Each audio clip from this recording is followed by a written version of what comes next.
안녕하세요, 고노표입니다. 오늘 미국 증시는 엔비디아 실적 발표를 앞두고 전반적으로 소폭 하강하며 마감했습니다. S&P 500은 0.8% 하락했고 나스닥은 1.21% 정도 미끄러지며 장을 마쳤는데요. 엔비디아의 고평가 우려와 그동안 실적 기대감이 이미 상당 부분 선반영이 됐다는 인식이 겹쳐지면서 시장이 다시 한번 숨고르기를 하는 흐름이라고 보면 될 것 같아요. 가상화폐 시장도 미국 증시 개장 전후로 연동되는 모습을 보여줬어요. 비트코인은 장 초반 한때 9만 달러 밑으로 급락했다가 장 후반으로 갈수록 9만 3천 달러 정도로 반등하며 하락 부분을 상당 부분 만회했습니다. 여기서는 나스닥과 디커플링이 이루어졌고요. 오늘 영상에서는 내일 엔비디아 실적 발표와 다음날 고용지표 발표 이후 다음 주까지 시장 흐름이 어떻게 될 건지 한번 예측해 보려고 해요. 결론부터 말씀드리면 저는 적어도 세 가지 이유로 위험자산, 특히 주식시장이 더 조정이 나올 가능성이 높다고 보고 있어요. 첫 번째 이유는 개인 매수와 그와 반대되는 기관과 외국인 매도, 즉 수급이 좋지 않다는 거예요. 최근 증시 흐름을 보면 개인 투자자의 매수세와 기관 외국인의 매도세가 아주 뚜렷하게 갈리고 있어요. 한국 시장 먼저 보도록 할게요. 코스피 지수는 10월 초까지만 해도 역대급 강세를 보이면서 4천선에 근접했지만 11월 중순 들어 조정을 받는 구간에서 개인만 저가 매수, 기관 외국인은 계속 차익 실현 위주로 움직이는 그림이 나왔습니다. 11월 18일 급락장에서는 이 모습이 적극적으로 드러났죠. 코스피에서 개인 투자자는 1조 2,414억을 순매수하면서 떨어지는 칼날을 받은 반면 기관은 6,768억, 외국인은 5,502억 정도 순매도를 하며 지수를 아래로 끌어내렸습니다. 코스닥도 마찬가지였죠. 같은 날 코스닥 지수가 3.03% 정도 급락하는 동안 개인은 4,021억 순매수, 기관은 1,274억, 게다가 외국인이 11월 들어 코스피에서 불과 보름 남짓한 기간 동안 7조 7천억치의 주식을 매도했는데요. 10월 한 달 동안 약 5조 3천억을 순매수했던 걸 단기간에 되팔고도 남을 정도의 매도였어요. 여기서 개인들이 빚을 내서 들어온 물량도 적지 않습니다. 11월 들어 신용 거래용자 잔고, 그러니까 개인이 증권사에서 돈을 빌려 투자한 금액이 26조 4천억을 넘어서면서 역대 최고치를 갈아치웠습니다. 이전 최고치였던 2021년 9월에 25조 6,560억 원도 이미 훌쩍 넘긴 수준이죠. 이러한 구조는 과거 사례를 보면 단기 고점 경고 신호로 자주 해석돼요. 개인이 주도하는 장세는 올라갈 때는 엄청난 폭발력을 보여주지만 반대로 방향이 꺾이면 레버리지와 반대 매매 때문에 패닉셀이 한꺼번에 터져나오는 구조예요. 조금만 하락해도 비투한 개인들은 강제청산에 몰리면서 눈덩이식 투매를 만들 수 있다고 생각합니다. 이런 수구 불균형은 미국 시장에서도 간접적으로 보이는데요. 올해 내내 미국 시장은 개인 투자자들이 기술주 매수 열기 그리고 대형 기술 ETF로의 자금 유입이 굉장히 강했는데요. 정작 기관들은 그러한 기술주의 주식 비중을 줄이고 채권 등으로 리밸런싱하는 흐름이 관찰됩니다. 올해 들어 주식형 펀드에서는 약 100억 달러가 빠져나간 반면 채권형 펀드에서는 1,800억 달러 이상의 순유입됐다는 지표도 있습니다. 이 말은 뭐냐면 기관 입장에서는 이 정도면 증시가 많이 올랐다고 보고 주식에서 일부 돈을 빼서 안전한 채권으로 갈아타는 회사들이 늘고 있다는 증거예요. 주가가 사상 최고 수준 근처까지 올라오자 미리 안전자산으로 옮기는 디레버리징이 나타나고 있다고 보면 됩니다. 정리하자면 한국에선 개인이 빚까지 내서 지수를 떠받치고 기관 외국인은 차익 실현 중이고 미국에선 주식형에서 돈이 빠져나가 실무원이 채권으로 이동 중이라는 겁니다. 이 그림 자체가 조정장의 전조일 수 있다고 봐요.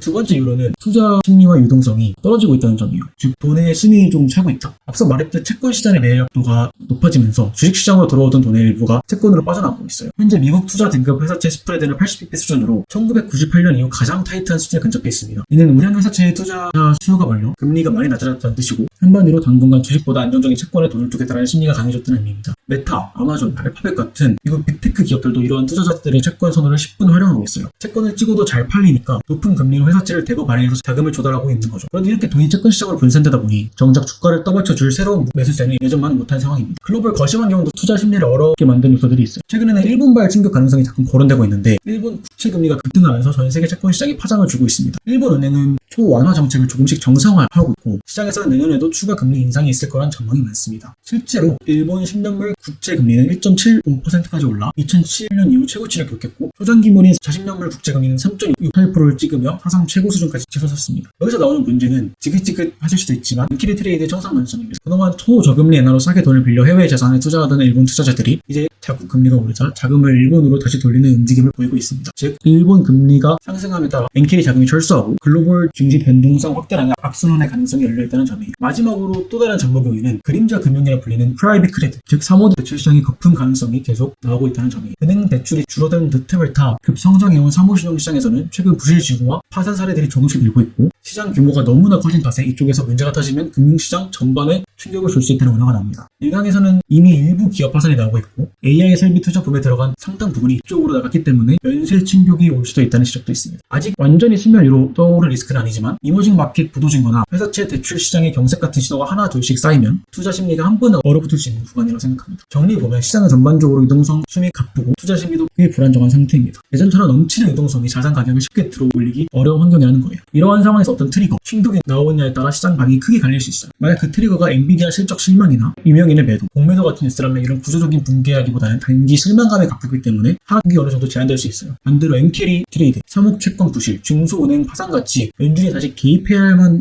위기가 촉발된다면 단기 충격은 크겠지만 오히려 연준의 완화 정책 같은 카드까지 열릴 수도 있다고 생각을 해요. 마지막으로 저희가 조정을 보는 세 번째 이유는 비트코인을 포함한 가상자산과 나스닥의 동조화, 그리고 그 안에서 비트코인이 보여주는 선행 신호입니다. 이 부분은 사실 제가 텔레그램에서 끊임없이 강조해왔지만 오늘 전인구님도 역시 영상으로 다뤘는데요. 최근 몇 년간 비트코인의 가격과 기술주, 특히 나스닥과의 상관관계가 상당히 높아졌어요. 실제 분석에 따르면 최근 몇 주 동안 비트코인과 나스닥과의 상관도는 80%를 넘어섰다고 해요. 재밌는 점은 요새 시장의 전환 국면에서 비트코인이 먼저 움직이고 그 다음에 주식시장이 뒤늦게 따라갔다는 패턴이 있다는 거예요. 예를 들어 2022년 약세장 초기를 떠올려보면 비트코인은 2021년 11월 69,000달러라는 사상 최고가를 찍은 뒤 빠르게 하락 전환해 2022년 상반기에 큰 폭으로 떨어졌어요. 나스닥을 비롯한 미국 증시는 그보다 조금 늦은 2022년 초에서 봄까지 본격적인 조정 국면에 들어갔죠. 2024년 여름에도 비트코인은 상반기에 강세를 보이다가 여름 들어 선제적으로 급락을 겪고 뒤이어 미국 증시도 조정을 받았습니다. 특히 4월에 관세 비용 구간에서 트럼프 대통령의 전격적인 관세 발표가 나오자 비트코인이 먼저 크게 흔들렸고 그 후 이 증시도 그 여파를 반영해 훨씬 더 많이 하락했습니다. 하지만 이후 저점을 다지고 먼저 반등한 쪽도 비트코인이었습니다. 최근 비트코인은 10월 말부터 지금까지에 걸쳐 고점 대비 마이너스 30%까지 밀리며 연준 상승분의 상당 부분을 반납하는 모습을 보였습니다. 중요한 건 비트코인의 바닥 신호가 잡히고 반등이 시작되면 주식시장도 곧 따라 회복하는 경우가 많다는 점이에요.